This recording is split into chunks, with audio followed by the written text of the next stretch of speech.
Welcome back to my reading of A History of Murder. I was planning to do my regular read on the Kindle today. It's so convenient on screen, but I'm having issues with my Kindle. And you know what you'll never have issues with is a good old-fashioned paperback book. Isn't it J.K. Rowling who calls it portable magic? And I would agree. So today we're going to be back in paper. I have marked our place with a cute bookmark from Mystery Mannon. She sent this to me because I am quoted on the back. I reached out to her and told her I get a smile on my face whenever your clues letter pops into my mailbox, and she asked if she could include my quote on these bookmarks, and I said, of course. So here you guys go. If you are not already subscribed to the clues letter, you have got to do it. Mystery Mannon curates all sorts of goodies for people who are mystery lovers, gift ideas, books, movies, you name it. She is on top of it, and it's so much fun. I really do smile every time it comes. And since I had this out, it reminded me to also share some other mystery themed goodies with you.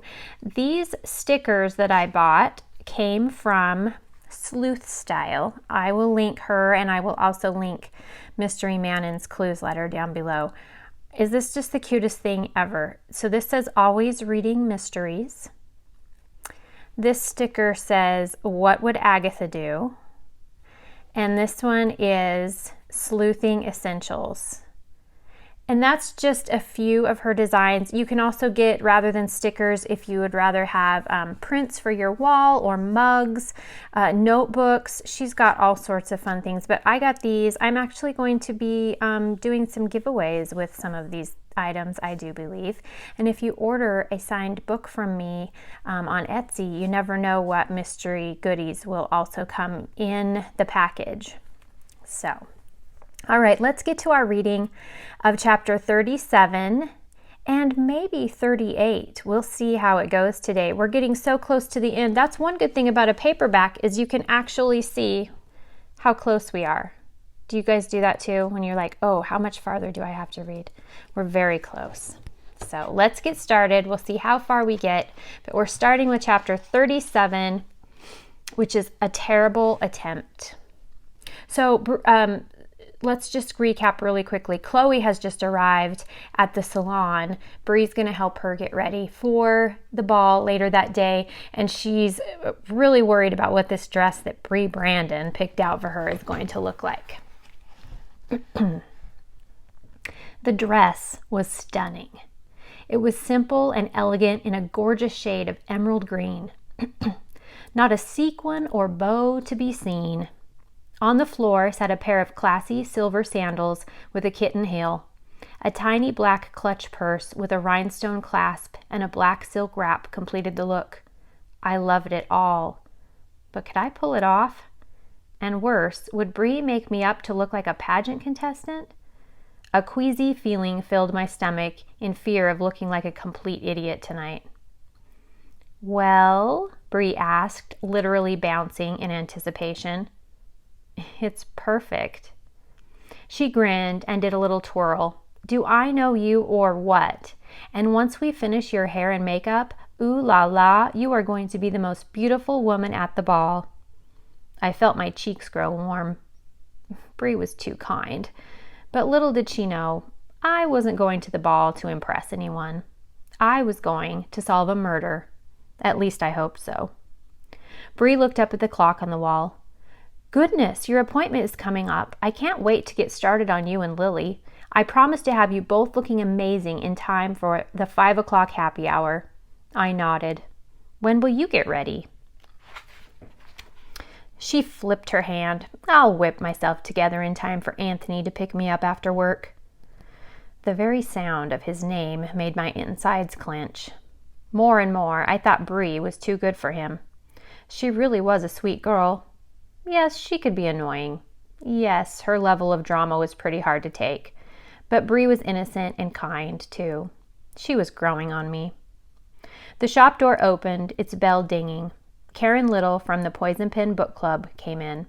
Good afternoon, Chloe. Hi, Bree. she said. "Hi," said Bree. "Ready to get gussied up?" "Do your best on this, old girl," Karen smiled. Bree sat her in the salon chair and swished a hot pink cape around her neck. "See you soon," said Bree. I waved goodbye to them both. But what I needed right now was a shot of caffeine. The day had been an absolute whirlwind. I couldn't imagine how tired I was going to be by 7 p.m., let alone late into the night. The Vintage Grill was my next destination. I wanted a hot biscuit smothered with their amazing cinnamon butter and a cup of black coffee. Then I'd go home to meet with Grandma Lily so we could get ready for the big night. When I entered the restaurant, I was surprised to find it empty. "Hello?" I called. Since I'd been in town, I'd never seen the place so quiet. I walked to the counter, leaning over to see if I could get a peek into the kitchen. I didn't see anyone. I was about to call out again when I spotted something familiar lying beside the cash register. It was partially covered by the little pad Jeannie carried with her to take orders. Still, I recognized the color of the book's binding. It was Christy's diary, the one her mother sent to me. A cold chill ran down my spine, and the scar on my knee tingled. So, that's what Jeannie was doing when she went poking around in Jericho House, stealing the diary. Before I even thought about it, I reached out and grabbed the little book. I stuffed it into the front pocket of my hoodie just in time.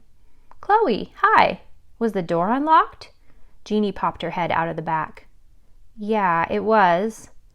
Oops, I must have forgotten to lock it when I came in a few minutes ago." Jeannie came out and stood on the opposite side of the counter. "We're closed this afternoon, preparing food for the ball tonight." I hadn't even considered that Jeannie and Eric might be catering the Founders' Day ball. "Wow, that's a great opportunity for the business," I said, trying to act normal, hoping she didn't notice the diary was gone from the counter. "I won't bother you." "Oh gosh, it's no bother. How's it been going?" Jeannie tilted her head to demonstrate her concern. "We're doing okay," I smiled. "I was just going to get a big cup of coffee to get me through the rest of the day, but now I see you're closed." I turned to go. I wanted nothing more than to get out of here. "Well, you're in luck." Jeannie snapped a finger and then pointed at me, "because I happen to have a percolator going in the back. Just give me a sec." She disappeared into the kitchen, and I tried not to think about whether she would notice that the diary wasn't next to the register when I paid her for the coffee. She appeared again with a large to-go cup for me. "Since my till isn't open, it's on the house." "I owe you one again," I said, smiling through relief. "See you tonight?" "I'll be the one serving the hors d'oeuvres," she said with a terrible attempt at a British accent. She laughed, and I joined her. Suddenly, a loud crash sounded in the kitchen. A look of genuine worry came over Jeannie's pretty face. "Uh-oh, better run, Chloe. See you later." I walked home, holding Christy's diary tightly. Something inside its pages were significant enough to make Jeannie commit burglary.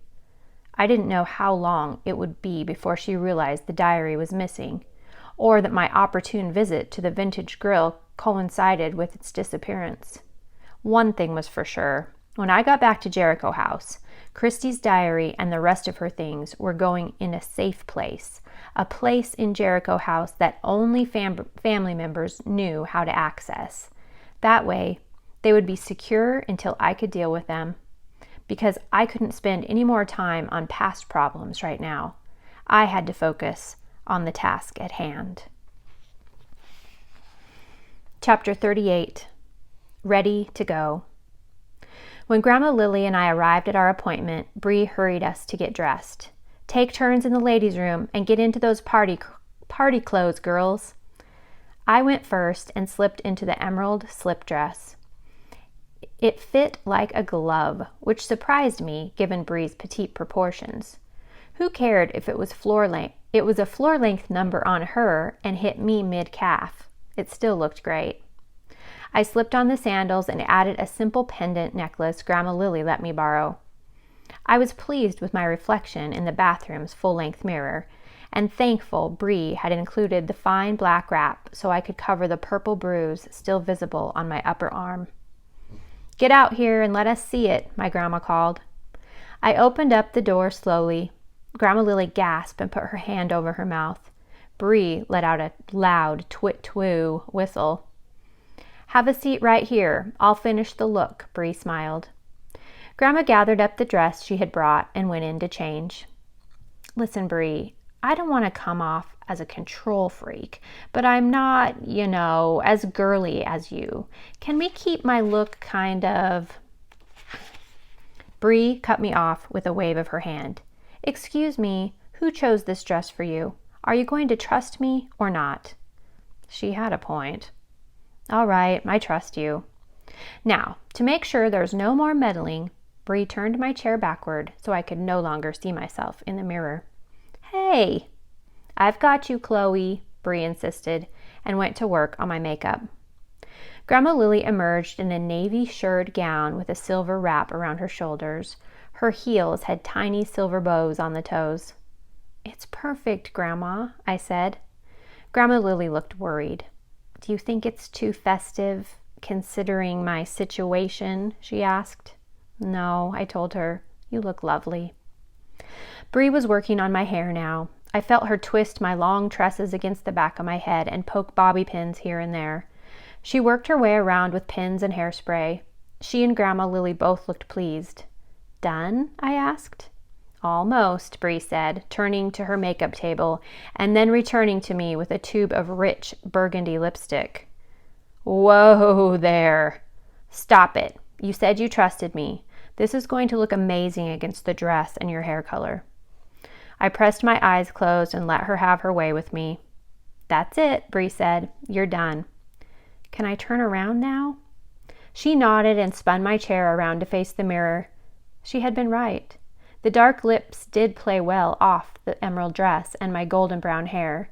She had accented my eyes with gorgeous deep neutral shades. My lashes were dark and full. Bree had pulled my hair up from my face on one side and left it cascading down in curls on the other. I hardly recognized myself, in a good way. I stood and smoothed my dress to review the whole look. I had never seen myself like this. Most girls would have experienced themselves in formal wear and primped to the extreme at their senior prom, but I hadn't gone to my senior prom. I had felt too undeserving to experience any landmark teenage event after Christy died. "Thank you, Bree. I feel beautiful," I said. Grandma Lily was crying. "You've never looked more pretty, dear," she sobbed. Bree scolded her. "Lily, knock that off. You'll get puffy eyes before I do your makeup." Grandma sniffled and dabbed at the corners of her eyes with a tissue as her sobs turned to giggles. She was next, and in no time, Bree had brought out her stunning amber eyes with shadows and liner. She curled the ends of Grandma's silver hair so that it bounced and shone. Grandma's look was finished off with peach lip gloss. We were ready to go. "You're just in time for happy hour. I'm going to throw myself together, so I'll see you there soon." And with that, Bree shut the door behind us and turned her sign to closed. I opened up my pickup. We stowed the clothes we had worn to the salon in the cab. Just then, we caught sight of our reflections in the large salon window. Grandma Lily and I looked at each other and giggled. "We look like $1,000,000, Grandma Lily said, taking my hand. "Now let's go have some fun." And find a murderer, I thought. It was a balmy evening, so Grandma and I decided to walk the few blocks to the Opera House despite our fancy shoes. I can't wait to see Blake and Officer Garner when you walk in, Grandma smiled. "Please stop it," I told her. "It makes me feel uncomfortable."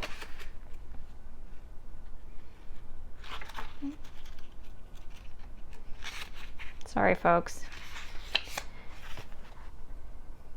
Maybe one of them will convince you to stay in Jericho Falls, because I can't seem to do it. She covered her mouth. Darn it, there I go again.